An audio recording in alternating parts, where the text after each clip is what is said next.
A Dream of Red Hands by Bрэm Stokер.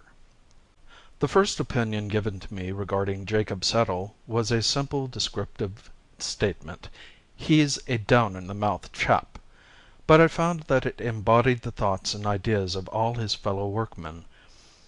There was in the phrase a certain easy tolerance, an absence of positive feeling of any kind, rather than any complete opinion, which marked pretty accurately the man's place in public esteem.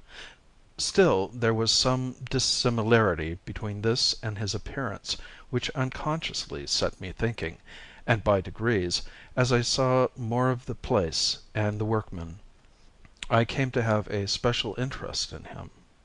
He was, I found, forever doing kindnesses, not involving money expenses beyond his humble means, but in the manifold ways of forethought and forbearance and self-repression which are the truer charities of life.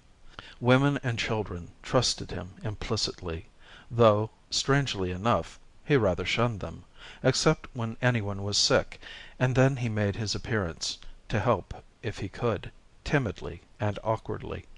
He led a very solitary life, keeping house by himself in a tiny cottage, or rather hut, of one room far on the edge of the moorland. His existence seemed so sad and solitary that I wished to cheer it up, and for the purpose took the occasion when we had both been sitting up with the child, injured by me through accident, to offer to lend him books. He gladly accepted, and as we parted in the grey of the dawn I felt something of mutual confidence had been established between us. The books were always most carefully and punctually returned, and in time Jacob Settle and I became quite friends. Once or twice as I crossed the moorland on Sundays I looked in on him, but on such occasions he was shy and ill at ease, so that I felt diffident about calling to see him. He would never under any circumstances come into my own lodgings. One Sunday afternoon I was coming back from a long walk beyond the moor, and as I passed Settle's cottage stopped at the door to say "How do you do" to him. As the door was shut I thought that he was out, and merely knocked for form's sake, or through habit, not expecting to get any answer. To my surprise I heard a feeble voice from within, though what was said I could not hear. I entered at once, and found Jacob lying half dressed upon his bed. He was as pale as death, and the sweat was simply rolling off his face. His hands were unconsciously gripping the bedclothes, as a drowning man holds on to whatever he may grasp. As I came in he half arose, with a wild, hunted look in his eyes, which were wide open and staring, as though something of horror had come before them. But when he recognized me he sank back on the couch with a smothered sob of relief and closed his eyes. I stood by him for a while, quite a minute or two, while he gasped. Then he opened his eyes and looked at me, but with such a despairing, woeful expression that, as I am a living man, I would have rather seen that frozen look of horror. I sat down beside him and asked after his health. For a while he would not answer me except to say that he was not ill. But then, after scrutinizing me closely, he half arose on his elbow and said: "I thank you kindly, sir, but I'm simply telling you the truth. I am not ill, as men call it, though God knows whether there be not worse sicknesses than doctors know of. I'll tell you, as you are so kind, but I trust that you won't even mention such a thing to a living soul, for it might work me more and greater woe. I am suffering from a bad dream." "A bad dream?" I said, hoping to cheer him. "But dreams pass away with the light, even with waking." There I stopped, for before he spoke I saw the answer in his desolate look round the little place. "No, no, that's all well for people that live in comfort and with those they love around them. It is 1,000 times worse for those who live alone and have to do so, What cheer is there for me, waking here in the silence of the night, with the wide moor around me full of voices and full of faces, that make my waking a worse dream than my sleep? Ah, young sir, you have no past that can send its legions to people the darkness and the empty space, and I pray the good God that you may never have." As he spoke there was such an almost irresistible gravity of conviction in his manner that I abandoned my remonstrance about his solitary life. I felt that I was in the presence of some secret influence which I could not fathom. To my relief, for I knew not what to say, he went on. "2 nights past I have dreamt it. It was hard enough the first night, but I came through it. Last night the expectation was in itself almost worse than the dream, until the dream came, and then it swept away every remembrance of lesser pain. I stayed awake till just before the dawn, and then it came again, and ever since I have been in such an agony as I am sure the dying feel, and with it all the dread of to-night." Before he had got to the end of the sentence my mind was made up, and I felt that I could speak to him more cheerfully. "Try and get to sleep early to-night. In fact, before the evening has passed away. The sleep will refresh you, and I promise you there will not be any bad dreams after to-night." He shook his head hopelessly, so I sat a little longer and then left him. When I got home I made my arrangements for the night, for I had made up my mind to share Jacob Settle's lonely vigil in his cottage on the moor. I judged that if he got to sleep before sunset he would wake well before midnight, and so, just as the bells of the city were striking 11, I stood opposite his door armed with a bag, in which were my supper, an extra large flask, a couple of candles, and a book. The moonlight was bright and flooded the whole moor, till it was almost as light as day, but ever and anon black clouds drove across the sky, and made a darkness which by comparison seemed almost tangible. I opened the door softly, and entered without waking Jacob, who lay asleep with his white face upward. He was still, and again bathed in sweat. I tried to imagine what visions were passing before those closed eyes, which could bring with them the misery and woe which were stamped on the face, but fancy failed me, and I waited for the awakening. It came suddenly, and in a fashion which touched me to the quick, for the hollow groan that broke from the man's white lips as he half arose and sank back was manifestly the realization or completion of some train of thought which had gone before. "If this be dreaming," I said to myself, "then it must be based on some very terrible reality. What can have been that unhappy fact that he spoke of?" While thus I spoke he realized that I was with him. It struck me as strange that he had no period of that doubt as to whether dream or reality surrounded him which commonly marks an expected environment of waking men. With a positive cry of joy, he seized my hand and held it in his 2 wet, trembling hands, as a frightened child clings on to someone whom it loves. I tried to soothe him. "There, there, it is all right. I have come to stay with you to-night, and together we will try to fight this evil dream."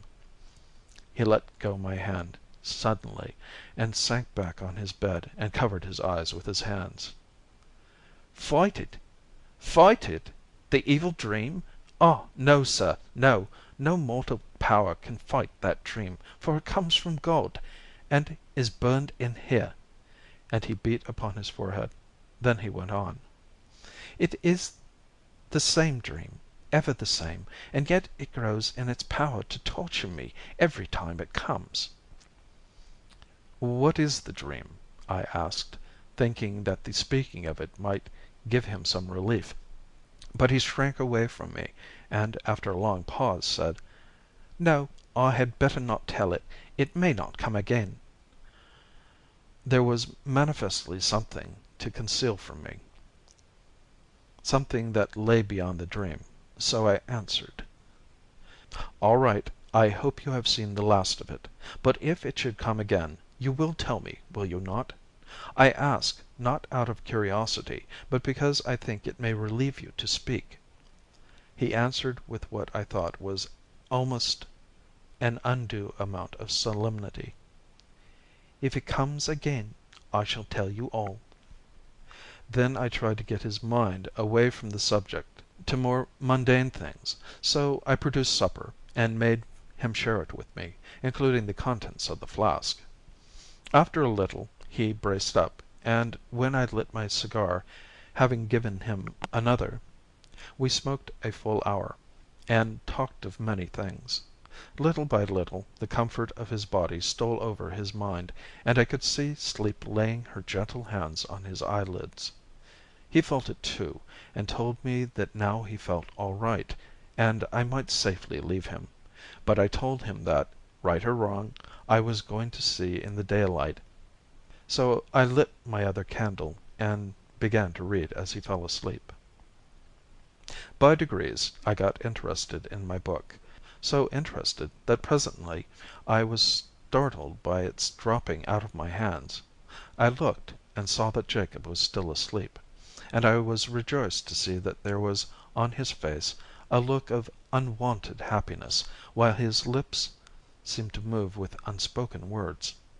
Then I turned to my work again, and again woke, but this time to feel chilled to my very marrow by hearing the voice from the bed beside me. "Not with those red hands! Never, never!" On looking at him, I found that he was still asleep. He woke, however, in an instant, and did not seem surprised to see me. There was again that strange apathy as to his surroundings. Then I said: "Settle. Tell me your dream. You may speak freely, for I shall hold your confidence sacred. While we both live I shall never mention what you may choose to tell me." He replied: "I said I would, but I had better tell you first what goes before the dream, that you may understand. I was a schoolmaster when I was a very young man. It was only a parish school in a little village in the West Country. No need to mention any names. Better not. I was engaged to be married to a young girl who I loved and almost reverenced. It was the old story. While we were waiting for the time when we could afford to set up house together, another man came along. He was nearly as young as I was, and handsome, and a gentleman, with all a gentleman's attractive ways for a woman of our class. He would go fishing, and she would meet him while I was at my work in school. I reasoned with her, and implored her to give him up. I offered to get married at once and go away and begin the world in a strange country. But she would not listen to anything I could say, and I could see that she was infatuated with him. Then I took it on myself to meet the man, and ask him to deal well with the girl, for I thought he might mean honestly by her, so that there might be no talk or chance of talk on the part of others. I went where I should meet him, with none by, and we met." Here Jacob Settle had to pause, for something seemed to rise in his throat, and he almost gasped for breath. Then he went on: "Sir, as God is above us, there was no selfish thought in my heart that day. I loved my pretty Mabel too well to be content with a part of her love, and I had thought of my own unhappiness too often not to have come to realize that, whatever might come to her, my hope was gone. He was insolent to me. You, sir, who are a gentleman, cannot know perhaps how galling can be the insolence of one who is above you in station. But I bore with that. I implored him well with the girl, for what might be only a pastime of an idle hour with him might be the breaking of her heart.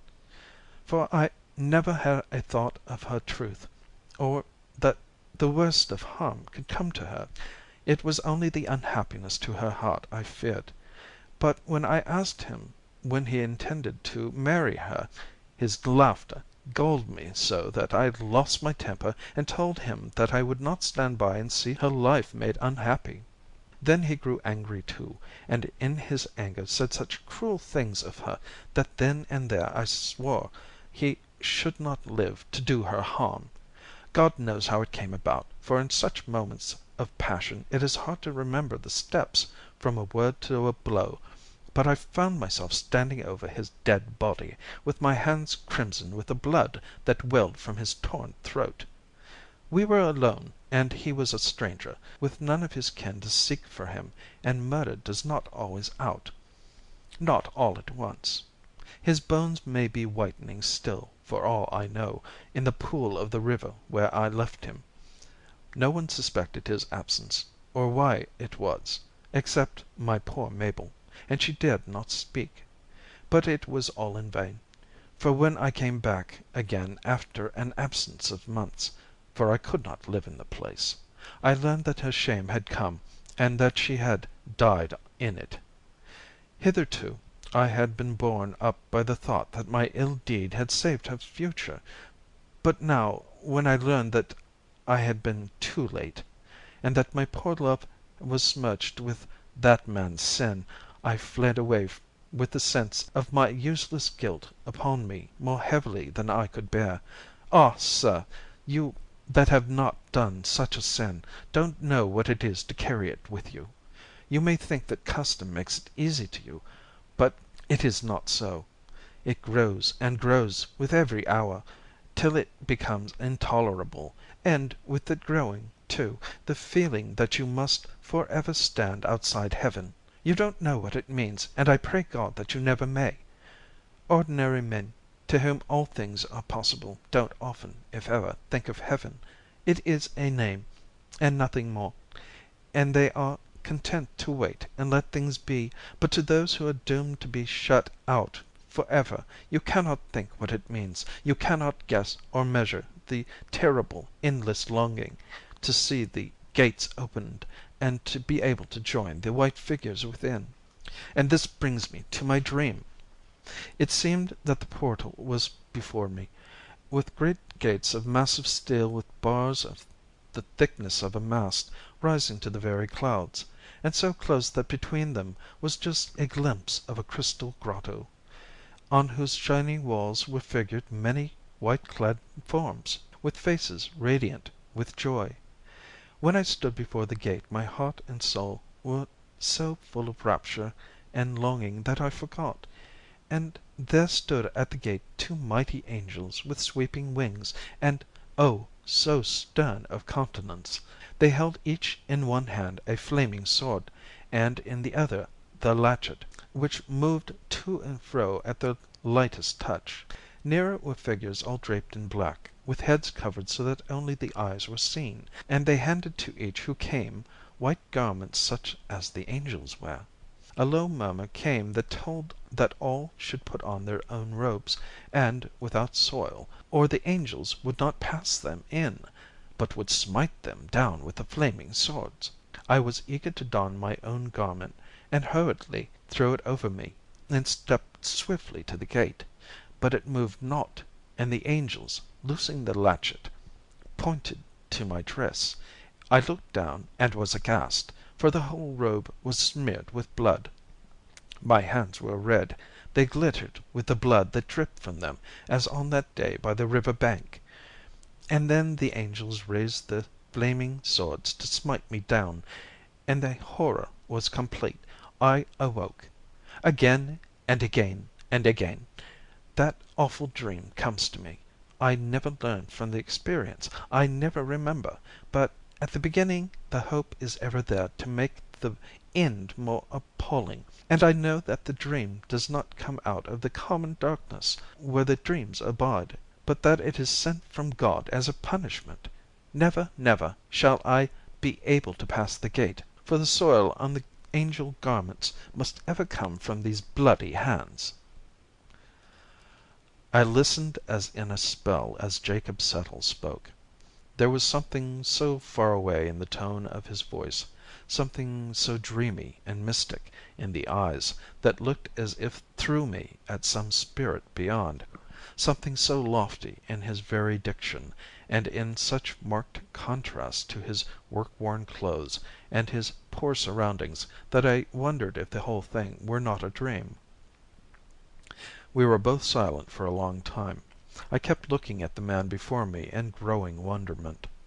Now that his confession had been made, his soul, which had been crushed to the very earth, seemed to leap back again to uprightness with some resilient force. I suppose I ought to have been horrified with his story, but, strange to say, I was not.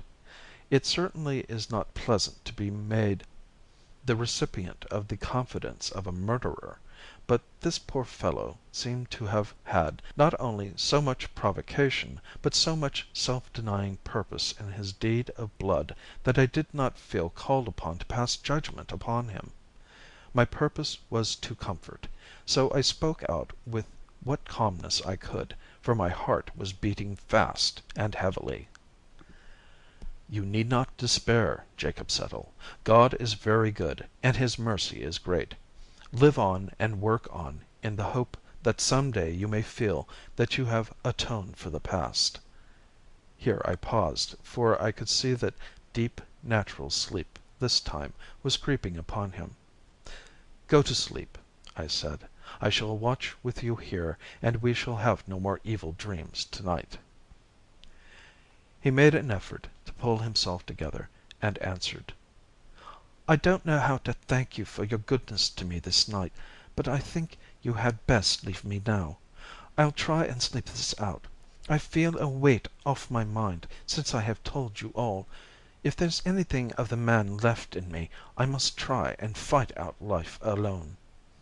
"I'll go to night as you wish it," I said, "but take my advice, and do not live in such a solitary way. Go among men and women. Live among them.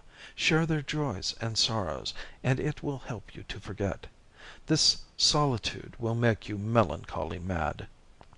"I will," he answered, half consciously, for sleep was overmastering him. I turned to go, and he looked after me. When I had touched the latch, I dropped it, and, coming back to the bed, held out my hand. He grasped it with both his as he rose to a sitting posture, and I said my good night, trying to cheer him. "Heart, man, heart. There is work in this world for you to do, Jacob Settle. You can wear those white robes yet, and pass through that gate of steel." Then I left him. A week after, I found his cottage deserted, and on asking at the works was told that he had "gone north," no one exactly knew whither. 2 years afterwards I was staying for a few days with my friend Dr. Munro in Glasgow. He was a busy man, and could not spare much time for going about with me, so I spent my days in excursions to the Trossachs and Loch Katrine and down the Clyde. On the second last evening of my stay I came back somewhat later than I had arranged, but found that my host was late too. The maid told me that he had been sent for to the hospital, a case of accident at the gasworks, and the dinner was postponed an hour, so telling her I would stroll down to find her master and walk back with him, I went out. At the hospital I found him washing his hands preparatory to starting for home. Casually I asked him what his case was. "Oh, the usual thing. A rotten rope, and men's lives of no account. 2 men were working in a gasometer when the rope that held their scaffolding broke. It must have occurred just before the dinner hour, for no one noticed their absence till the men had returned. There was about 7 feet of water in the gasometer, so they had a hard fight for it, poor fellows. However, one of them was alive, just alive, but we have had a hard job to pull him through. It seems that he owes his life to his mate, for I have never heard of greater heroism. They swam together while their strength lasted, but at the end they were so done up that even the lights above, and the men slung with ropes, coming down to help them, could not keep them up. But one of them stood on the bottom and held up his comrade over his head, and those few breaths made all the difference between life and death. They were a shocking sight when they were taken out, for that water is like a purple dye with the gas and the tar. The man upstairs looked as if he had been washed in blood. Ugh!" "And the other?" "Oh, he's worse still, but he must have been a very noble fellow. That struggle under the water must have been fearful. One can see that by the way the blood has been drawn from the extremities. It makes the idea of the stigmata possible to look at him. Resolution like this could, you would think, do anything in the world. Aye, it might almost unbar the gates of heaven. Look here, old man, it is not a very pleasant sight, especially just before dinner. But you are a writer, and this is an odd case. Here is something you would not like to miss, for in all human probability you will never see anything like it again." While he was speaking he had brought me into the mortuary of the hospital. On the bier lay a body covered with a white sheet, which was wrapped close around it. "Looks like a chrysalis, don't it? I say, Jack, if there be anything in the old myth that a soul is typified by a butterfly, well, then, the one that this chrysalis sent forth was a very noble specimen and took all the sunlight on its wings. See here." He uncovered the face. Horrible indeed it looked, as though stained with blood, but I knew him at once. Jacob Settle. My friend pulled the winding sheet further down. The hands were crossed on the purple breast as they had been reverently placed by some tender-hearted person. As I saw them my heart throbbed with a great exultation, for the memory of his harrowing dream rushed across my mind. There was no stain now on those poor brave hands, for they were blanched white as snow. And somehow as I looked I felt that the evil dream was all over. That noble soul had won a way through the gate at last. The white robe had now no stain from the hands that had put it on. End of A Dream of Red Hands.